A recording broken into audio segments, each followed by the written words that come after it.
स्वामी दयानंद कहता है सेक्स ही नहीं करना। ओ यार मेरी बात सुनो यार, देखो जवान लौंडा उसने शादी की, आज मिनिमम शादी के ऊपर यार 5-6 लाख तो खर्चा वैसे ही आ जाता है।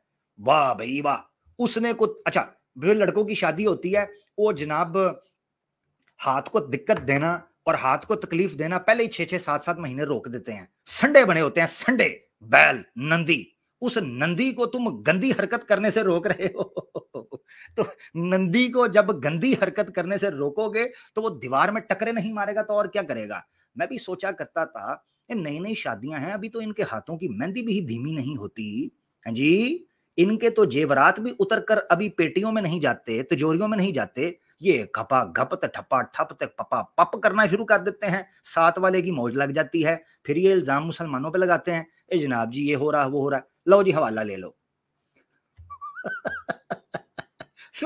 स्वामी दयानंद क्या कहता है, लो थोड़ी स्क्रीन दे उत्ते सत्यार्थ प्रताश्त धर्म ग्रंथ तत्यार्थ प्रताश्त में स्वामी दयानंद सफा, ये चौथा समोल्लास है, चतुर्थ समोल्लास सफा क्या है 82 8 और 2 82।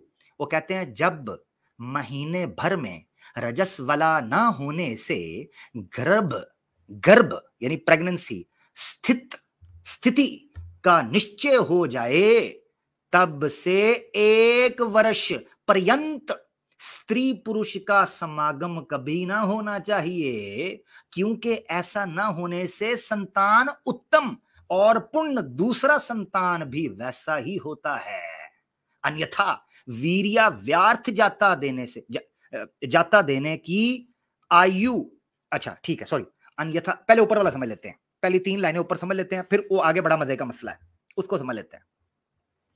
तो स्वामी दयानंद कहता है जब महीने भर में यानी शादी हुई 1 महीने के अंदर रजस वाला ना होने से, यानी मेंसेस रुक गए, यानी शादी होने के बाद पहले महीने में लड़की को मेंसेस नहीं आए, तो क्या इससे निश्चय होता है गर्भस्थिति हो गई है। तो अगर गर्भस्थिति हो गई और यह निश्चय हो गया कि लड़की प्रेग्नेंट हो गई है, तब से यानी उस दिन से 1 वर्ष पर्यंत, 1 वर्ष खत्म होने तक स्त्री पुरुष का समागम ठोका ठुकाई कभी ना होना चाहिए, क्योंकि आगे वो कहते हैं क्योंकि ऐसा ना होने से यानी सेक्स को रोक लेने से संतान उत्तम और पूर्ण दूसरा संतान भी वैसा ही होता है। मेरा सवाल है उन लड़की को अभी प्रेगनेंसी शुरू हुई है, 1 साल तुम कह रहे हो बीच में सेक्स ना करे, वो क्या करे, दीवार में टकरे मारे। तुम तो पहले ही साल में तलाकें करवाना चाहते हो, इसीलिए तो फिर एक्स्ट्रा मैरिटल अफेयर हो रहे हैं, लड़कियां भाग रही हैं, लड़के किसी और जगह पर मुंह मार रहे हैं। ये अननेचुरल चीज को जब आप इंपोज करवाने की कोशिश करते हो ना, सनातन धर्म में जैसे होता है या दूसरे नॉन इस्लामिक रिलीजन के अंदर आपको नजर आता है, तो उस वक्त ये फिर गंदे कांड होते हैं, आप अननेचुरल होते हो। तो वो कहते हैं संतान होती है उससे उत्तम पैदा होती है। मेरा सवाल है पूरी दुनिया के अंदर क्या सारी संतानें इस उसूल के मुताबिक हुई हैं? क्या ये प्रैक्टिकली पॉसिबल? कोई बंदा, मैं सनातनी को भी कहता हूं, सनातनियों को भी, कोई सनातनी अपने दिल पर हाथ रखकर कहे, बल्कि अपने माता पिता से प्रश्न करके आज पूछ ही ले कि माता पिता जी, जब मैं पानी के कतरे में था और आपके घुटनों और कमर से निकलकर छोटी सी मोरी में से निकलकर अगली छोटी गुफा के अंदर मुझे आपने घुसेड़ दिया था और माता जी ने अपनी योनि को संकोच लिया था, स्वामी दयानंद के आदेश के अकॉर्डिंगली संकोच करके वीरिया ऊपर की तरफ सक करके प्रेग्नेंट हो गई थी, क्या उसके बाद कभी शिवलिंग जी के दर्शन इस गुफा के अंदर कराए गए या नहीं? सवाल है ना जी। अब फिर मुझे कहते हैं बुरा भला कहता है, मैं क्या करूं भाई। डीप नॉलेज देखें जी, सनातन धर्म वेरी लिबरल, ओपन माइंडेड, खुल के बातें करो, दे दना दन पना पन करो, टन टन बम बम बड़बड़ बोबो है जी, सारा कुछ करो। तो ये बदबो जो है, तो ये जो शिवलिंग प्रवेश करेगा उस गुफा के अंदर, ये प्रश्न आर्य समाजियों ने अपनी माताओं से पूछा है? मैं मुंह पर हाथ फेर कर कहता हूं किसी ने भी ये चीज नहीं की होगी।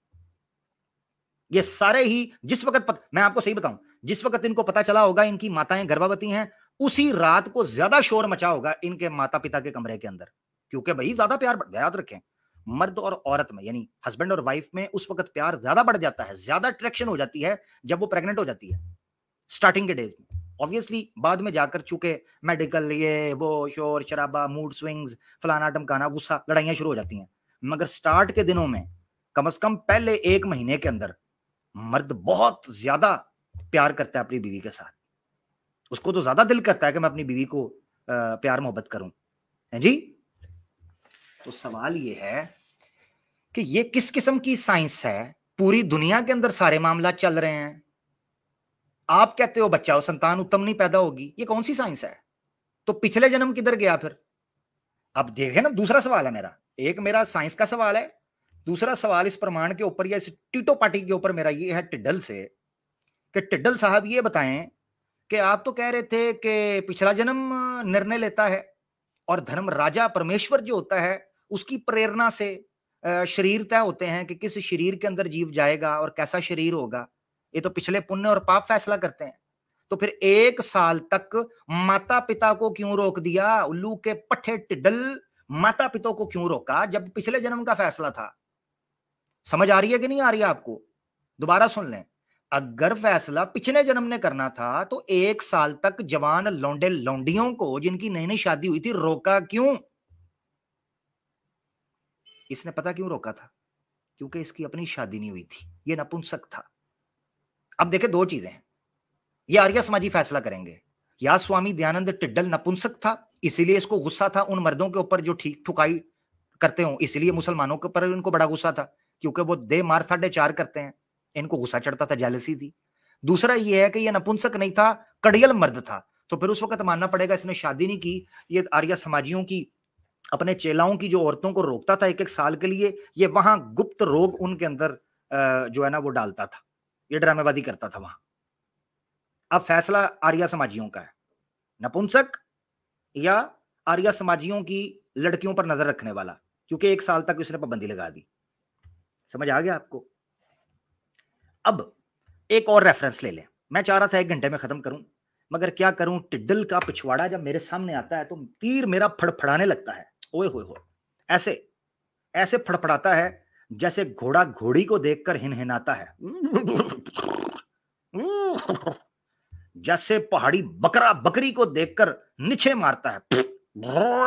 ऐसे जब स्वामी टिड्डल का पिछवाड़ा मेरे सामने भगवा लुंगी पहनकर आता है, मैं से फड़फड़ाता है मेरा तीर, तो तीर मैं लुंगी के अंदर करके रहूंगा, जितनी मर्जी ये लोहे की लुंगी पहन ले। अच्छा जी, तो आखिरी हवाला ले लें। अब आपसे मैं सवाल करता हूं, अब चेक कीजिएगा, दूसरा सवाल आने लगा है, कमेंट्स के अंदर आपने मुझे बताना है दूसरा सवाल। सवाल ये है,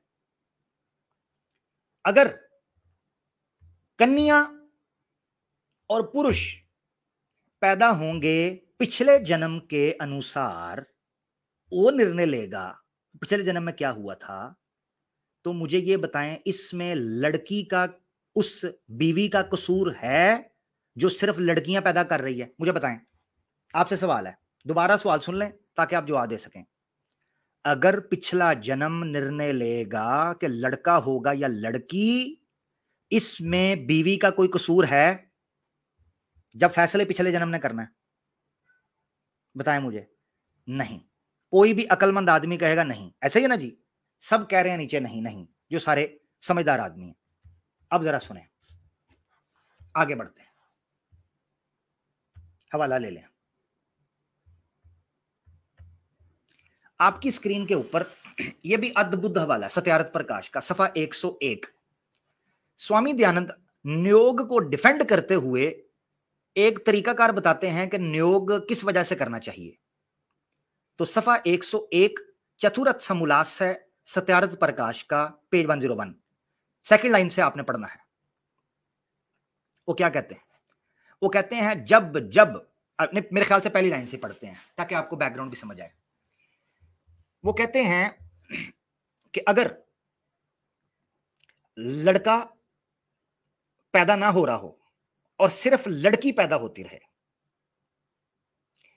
सॉरी, ऊपर से पढ़ते हैं, वो क्या कह रहे हैं, विवाह से 8 वर्ष तक स्त्री के गर्भ न रहे, ठीक है। वो कहते हैं कि अगर लड़की को गर्भ ठहर ना रहा हो स्त्री को तो 9वें वर्ष तक, और अगर संतान होकर मर जाए तो 10वें वर्ष तक क्या करना है, नियोग। नियोग का चैप्टर चल रहा है। 9वें वर्ष तब जब लड़की को गर्भ न ठहर रहा हो, और अगर संतान होकर मर रही हो, बच्चे मर रहे हो, गर्भ गिर जाता हो, तो 10 साल तक वेट करना है।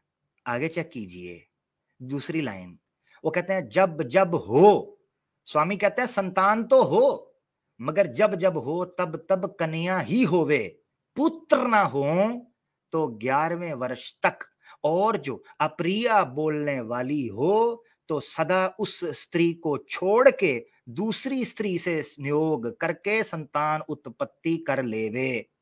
वैसे ही जो पुरुष अत्यंत दुखदायक हो तो स्त्री को उचित है कि उसको छोड़ के दूसरे पुरुष से नियोग कर संतान उत्पत्ति करके उसे विवाहित पति के दाय भाग्य संतान उत्पत्ति कर लेवे, यानी उसके नाम पर बिल फाड़ देवे। यहां जो मेरा पॉइंट है वो आपने समझना है। अगर लड़का और लड़की होने का निर्णय पिछले जन्म लेता है तो स्वामी साहब यहां नियोग के चैप्टर में ये क्यों कह रहे हैं कि अगर कोई कन्या बार बार लड़की पैदा कर रही है तो 11वें वर्ष तक उसको छोड़ के किसी दूसरी औरत से शादी नियोग करके पुत्र संतान उत्पत्ति करवा ले, यानी पुत्र उत्पत्ति करवा ले। ये मेरा सवाल है, अब आपको समझ आया? यानी ये समझ लें कि पुनर्जन्म नियोग प्रथा की जड़ उखाड़ के रख देगा। पता है क्यों? क्योंकि पुनर्जन्म की जो एक्सप्लेनेशन दी जाती है खास तौर पर मनुष्य का शरीर धारण करने में, वो नियोग प्रथा को जड़ से उखाड़ देगी, क्योंकि नियोग इच्छा से किया जाता है। समझ आ रहा है आपको? नियोग में क्या इच्छा होती है, गौर से सुनिएगा। नियोग में इच्छा ये होती है कि संतान उत्पत्ति की जाए, और याद रखें कि इस प्रमाण से जो मैंने अभी लास्ट आपको दिखाया है, स्वामी दयानंद सरस्वती पुत्र उत्पत्ति के लिए 11वीं बार बीवी को छोड़ के दूसरी से नियोग करने का कह रहे हैं, क्योंकि उसने सिर्फ लड़कियां पैदा हो रही हैं। तो अगर लड़का और लड़की होना पिछले जन्म का निर्णय है, या उस जन्म के कांड और कर्म जो पाप और पुण्य फैसला करेंगे, तो आज के दौर में नियोग करने का क्या फायदा, मुझे ये समझाएं। नंबर 1, क्योंकि फैसला तो पिछले जन्म ने करना है, नंबर 1। दूसरा सवाल, क्या गारंटी है कि दूसरी लड़की से लड़की नहीं होगी, लड़का होगा? भाई आपने पिछला जन्म उस लड़की का तो नहीं देखा, और लड़की को छोड़ के नियोग करवा रहे हैं, और लड़की छोड़कर लड़के से नियोग कर रही है। क्या पता रोग दूसरे मर्द के अंदर भी हो, वही रोग दूसरे मर्द के अंदर भी हो, या दूसरी औरत के अंदर। तो क्या गारंटी है कि नियोग करने से लड़की ही लड़का निकलेगा, लड़की नहीं निकलेगी? हो सकता है पिछले जन्म के अंदर ये भी तो किसी के पास कंफर्मेशन नहीं है। ठीक है, इसलिए आपके सामने मैंने गुप्त रोग रखा है। ये गुप्त रोग पिछला गुप्त व्यवहार था, यानी शादी होने से पहले नपुंसकता को चेक करना। ठीक है, और ये नोनो चेक कर लेना, यूनी चेक कर लेना, ये दोनों चीजें लिंग शिंग चेक कर लेना, ताकि पता चले कि आया संतान उत्पत्ति इससे की जा सकती है कि नहीं। आज पूरे एपिसोड के अंदर हमने ये समझने की वेरी ब्रीफली, वेरी प्रिसाइजली कोशिश की है कि संतान जो उत्पन्न हो जाएगी वो मनुष्य के शरीर में कैसे आएगी, और फिर कन्या या पुरुष के शरीर में कैसे आएगी, और फिर अगर कन्या और पुरुष दोनों बन गए तो उनके शरीर श्रेष्ठ कैसे होंगे, और इसी तरीके से रोगी क्यों कर होंगे। ये आज हमने समझने की कोशिश की है। लिंक मैं पब्लिक कर रहा हूं, सिर्फ और सिर्फ आर्य समाजी या आम सनातनी मुझे चाहिए। लिंक मैं पब्लिक कर रहा हूं जनाब, मुसलमान कोई भी ना आए, मुसलमान को मैंने बिल्कुल भी नहीं लेना, चाहे मैं अकेला बैठ के चला जाऊं। मुसलमान मैं किसी को नहीं लूंगा, मैं लिंक देते हुए कह रहा हूं, तो गौर करिएगा जरा। ठीक है जी जनाब। आर्य समाजी, आर्य समाजी 5-5 रुपए, 5-5 रुपए। ठंडा मीठा बर्फ च लगा यख बेगैरत आर्य समाजी 5-5 रुपए जनाब। नारा दो, किधर है जी आर्य समाजी? मुसलमान कोई ना आए, बैन हो जाएगा। मुसलमान मेरा भाई कोई ना आए बैक स्टेज पे, अगर कोई मुसलमान आया हुआ है बैन हो जाएगा। Thank you. हाँ भाई दोस्तों, आर्या समाजी इधर बड़े नजर आते हैं, मुझे नजर आ रहा, मुसलमान कोई आएगा बैन हो जाएगा। मुसलमान जो बैक स्टेज बैठे हैं बैन हो जाएंगे। मुसलमान फिर मुझसे गिला शिकवा करेंगे आमिर भाई ने बैन कर दिया, स्टेज छोड़ दें। सिर्फ आर्या समाजी चाहिए मुझे। मेरे ख्याल से नए मुसलमान आए हैं, उनको लग रहा है शायद मैं मजाक करता हूं, तो बैन हो रहे हैं। जो बैक स्टेज बैठे वो बैन हो रहे हैं। ठीक है जी, गिला शिकवा करते रहें, मैं उसमें नहीं कुछ कह सकता। बैन हो रहे हैं। आर्या समाजी चाहिए मुझे, आर्या समाजी। मुसलमान जो ज्वाइन कर रहे हैं वो बैन हो जाएंगे। मुसलमान जो ज्वाइन कर रहे हैं वो बैन हो जाएंगे। ठीक है, मुसलमान जो ज्वाइन कर रहे हैं वो बैन हो जाएंगे, बैक स्टेज छोड़ दें। ठीक है जी, अगली खेप अगला बैच बैन हो रहा है। ठीक है जी, अगला बैच बैन हो गया जी, ठीक हो गया। और कौन है, ये भी बैन हो गए। मुसलमान ज्वाइन ना करें बैन हो जाएंगे जी। ये देखें नीचे हमारे साथी ने लिख भी दिया है, मुसलमान ज्वाइन ना करें बैन हो जाएंगे। ये देखें,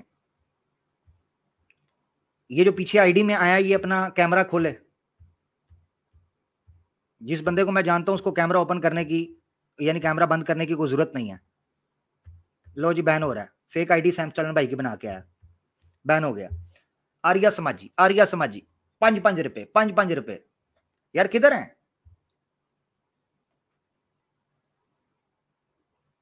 भैया? ये तो आप कहते हो भाई उधर कोई नजर आ रहा है, कोई उधर नजर आ रहा है, कोई नया आ गया है, किसी का कुछ कर दो, किसी को ये कर दो वो कर दो। मैं तो बैठा हूं लिंक दे के पब्लिक के अंदर। चलो यार ये भी कर देते हैं, लो भी ये भी कर देते हैं कि म्यूट नहीं करेंगे किसी को, इला ये कि वो मछली बाजार ना बनाए, म्यूट नहीं करेंगे या कोई गुस्ताखी वगैरह ना करे। हाँ, बाकी वो आके आर्गुमेंट रखे अपना पूरा। आज हमारे आज तो मेरा एक ही सवाल है, मेरे ख्याल से 2-3 प्रकार के सवाल हैं, एक ही छोटा सा टॉपिक है। और आपको याद होगा, ये तो भी मुझे पता चला है कि आर्या समाजी ने पूरी स्ट्रीम की है इसकी रैशनैलिटी के ऊपर। आवागौन ऐसे है, री इनकारनेशन ऐसे है, पुनर्जन्म ऐसे है। लाओ ना भाई, तुम्हारी तो तैयारी भी है, आ जाओ। हाँ जी, ये किधर है यार? यार ये देखें जरा, मैं यार ये देखें, ये देखें ना जी, ये आपको मैं दिखाता हूं जी। ये देखें जी आपकी स्क्रीन के ऊपर, ये मैं अकेला बैठा हूं। अब मैं क्या करूं? आर्या समाजी आई को नहीं रहा, ना कोई सनातनी आ रहा है। ये देखें जी, ये देखें जी, है ही कोई नहीं। क्या करूं मैं? ये मैं अकेला बैठा हूं।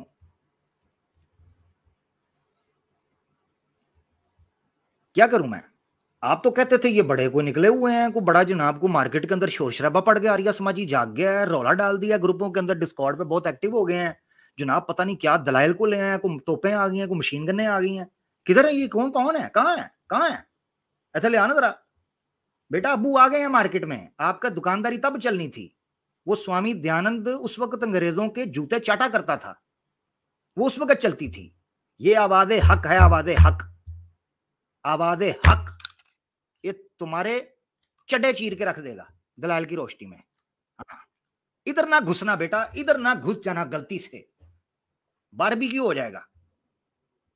यार मुसलमान ना जुड़े मेरा भाई, मुसलमान ना जुड़े, मुसलमान ना जुड़े, बैन हो जाएंगे। फिर आप कहोगे यार आमिर भाई ने बैन कर दिया, प्लीज फिर कमेंट्स में जाके शोर डालेंगे आमिर भाई बैन कर देते हैं जी, ये हो गया वो हो गया, प्लीज ये कर दें। एडे वेले नहीं ना सी बैठे यार, छोड़ दिया करें। ठीक है जी, फिर क्या करूं अब मैं, मुझे बताएं। हैं जी, सिंपल सवाल मैंने पूछे हैं। अच्छा एक बात आपको बता दूं, आपको क्या लगता है सुनते नहीं है मुझे? अच्छा, इधर उधर स्ट्रीम में मुझे नजर आते हैं, कहीं कोई आ गया ये आ गया। किधर है आर्या समाज? मैंने पहली आर्या समाज की अंतिम नमाज की एपिसोड के अंदर ये कहा था 5-5 रुपए, 5-5 रुपए आर्या समाजी, 5-5 रुपए। पता है क्यों कहा था? क्योंकि मुझे पता था जब मैंने इनको कहा था मैं अंतिम नमाज शुरू करूंगा, शमशान घाट का सन्नाटा होगा। जैसे शमशान घाट में सन्नाटा नहीं होता, ऐसे सन्नाटा होगा, आप देख लो, सन्नाटा हो गया।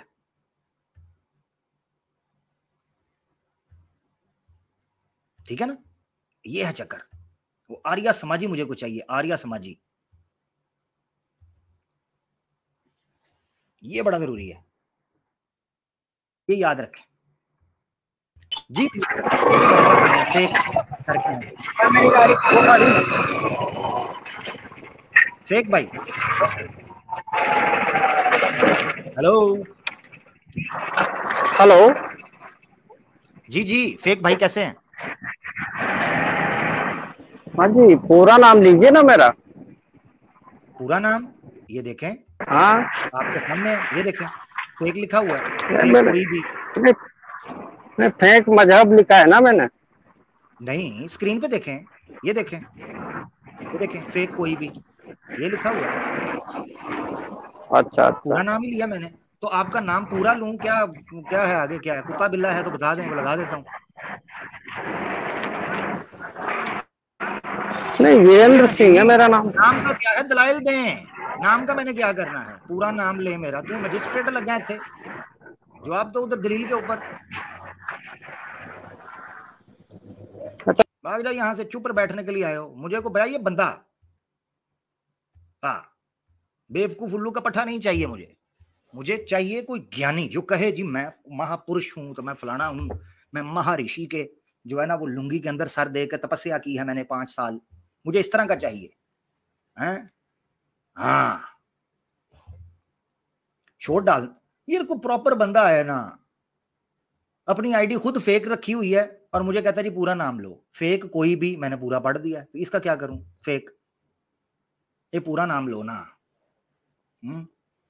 अगर तुझे नाम की इतनी परवाह होती तू अपने अब्बू का असली नाम लिखता, अगर तुझे इतना होता शौक कि मेरा पूरा नाम लिया जाए, ठीक है, तो नेक्स्ट टाइम अपना नाम और अपने अब्बू जी का नाम लेकर आना। ओ बताओ ना भाई मुसलमानों, आप तो कहते थे यार मार्केट में बड़ा शोर पड़ गया हुआ है, मुझे को मैसेज कर रहा है, कोई ईमेल कर रहा है, जनाब इधर ग्रुप में शोर है, पता नहीं क्या किधर है, मुझे तो नजर ही कोई नहीं आ रहा, मैं क्या करूं अब इधर फिर, हाँ जी, मैं क्या करूं, आपके सामने है, मैं तो फिर चाय की चुस्की लगा सकता हूं, 1 मिनट जरा रुकिएगा।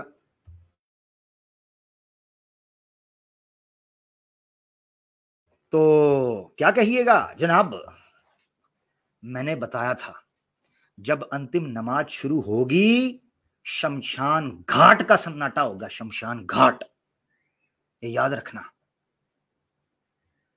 ये आवाज़े आवाज़े हक के सामने फिर देखें, ये यहां पर आमिर हक नहीं है, आवाज़े हक, जब आवाज़े हक गूंजती है सबके सर झुकते हैं,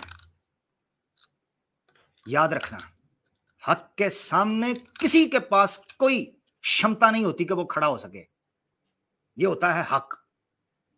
ये जादू वो जो सर चढ़ के बोले, मैं कहता हूं यार इनके ग्रुपों में भी पहुंचाओ ना, ये तो कहते थे हम डिस्कॉर्ड पर मीटिंग कर रहे हैं, कुछ बड़ी गंभीरता से विषय को लिया जाएगा, मुझे तो वाकई शमशान घाट का सन्नाटा दिखाई दे रहा है, और आज हालत यकीनन ये हो चुकी है आपकी स्क्रीन के ऊपर।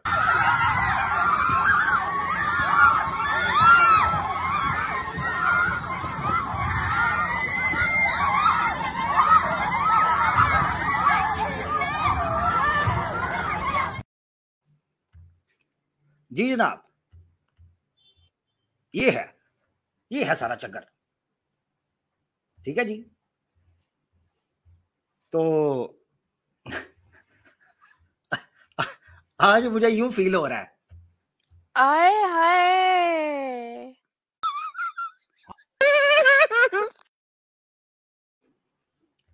भाई देखिए मैंने तो अपनी तरफ से पूरी कोशिश की, मैं तो यहां तक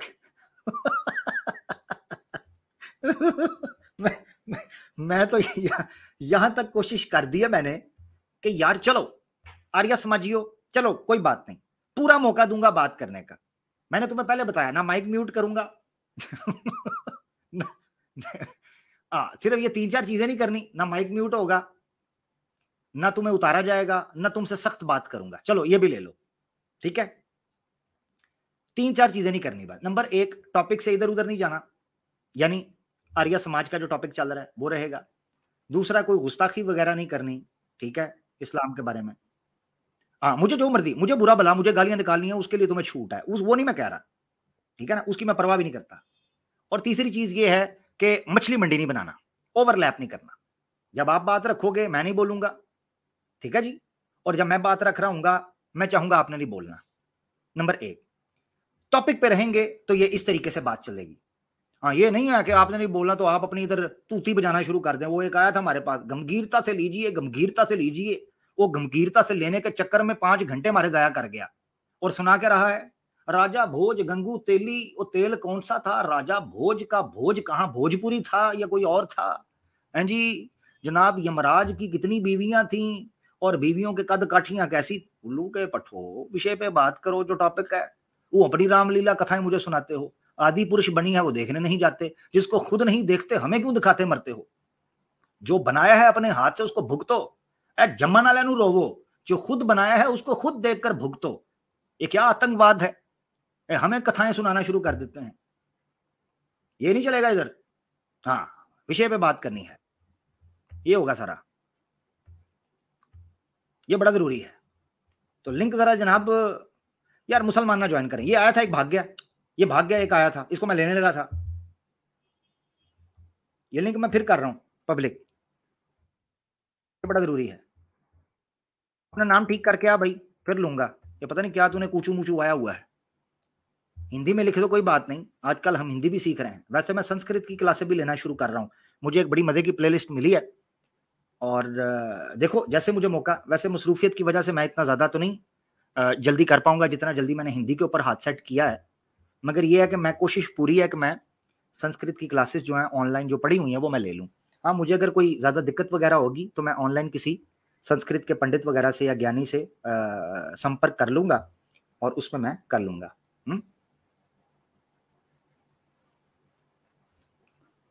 यार मुझे बताओ ना मैं क्या करूं फिर? एक आया था भाग गया, एक आया है नीचे पीछे बैक स्टेज पे, बात खत्म करके उसको मैं लेने लगा हूं और स्टे लीव कर गया।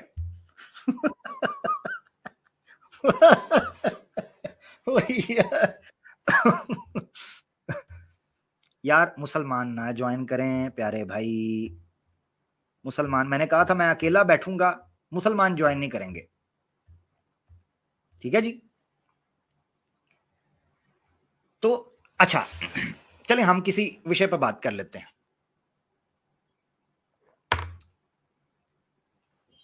सबसे पहले ये चीज समझें कि जो पुनर्जन्म है इसके ऊपर मैं पूरा एक प्रोग्राम करने वाला हूं। इसमें जो लॉजिकल फ्लॉज हैं, रैशनल, इसमें इरैशनल चीजें हैं, रैशनैलिटी को जो इन्वोक करती हैं चीजें, उसको मैं रखूंगा, वो सवालात रखूंगा। और आर्य समाज चूंकि बहुत ज्यादा कहता है हम शास्त्रों के साथ स्ट्रिक्ट हैं, तो मैं उन्हीं को सबसे ज्यादा सामने रखूंगा और उन पर बात करूंगा। ओवरऑल जो है उसमें फिर सनातनी कवर हो जाएंगे। अभी के लिए, पिछली दफा आपने देखा था कि सारी की सारी गेम जो है वो वीरिया के ऊपर डाली गई थी। उस पर मैंने कुछ साइंटिफिक क्वेश्चंस पूछे थे, वो इन्होंने नहीं की। मैं एक कोशिश करता हूं कि जो मेरे ये पीछे 5 एपिसोड्स हुए हैं ना, इनमें जो इंपॉर्टेंट क्लिप्स है ना, उनको मैं सेपरेट करता हूं। उसकी वजह ये है, हो सकता है आर्य समाजी जो हैं वो बाद में बेचारे कोशिश करें उसका जवाब देने की, तो चलो उनके पास कम से कम कंटेंट होना चाहिए। और किसी मुसलमान को अगर कल को फायदा हो मेरे उस क्लिप से, क्योंकि आर्य समाजियों से अगर डिबेट करने के लिए उनको फायदा होता है तो वेरी गुड। इस बारे में कम ही कंटेंट पड़ा हुआ है, तो ये चीज है। अच्छा, अब सवाल थे 2, जिसको आपने, उसका क्रक्स मैं रखता हूं। 2 सवाल। नंबर 1, मेल और फीमेल क्या मेडिकली एम्ब्रियोलॉजी जिस तरीके से समझाती है उस तरीके से होते हैं या पिछले जन्म के अंदर होते हैं? इन दोनों में कोरिलेट कैसे करेंगे? यह बड़ा इंपॉर्टेंट इशू है। मैं, हो सकता है मैं अपना दिमाग लड़ाऊं और मैं इसकी कोई ना कोई एक्सप्लेनेशन दे सकूं, मगर मैं चाह रहा हूं कि आर्य समाजी दें, क्योंकि वो उनका टिड्डल स्वामी है, उनको देना चाहिए। नंबर 1। नंबर 2, अगर इस जन्म के अंदर कोई रोग या उपंग या किसी किस्म की कोई बुराई आपके अंदर आती है, अंग के एतबार से, कोई शरीर के एतबार से कोई मसला आता है, या इवन बुद्धि के एतबार से, कोई मंदबुद्धि या कोई मोड़ जिसे कहते हैं पागल सनकी पैदा हो जाता है, बेवकूफ पैदा होता है, तो उस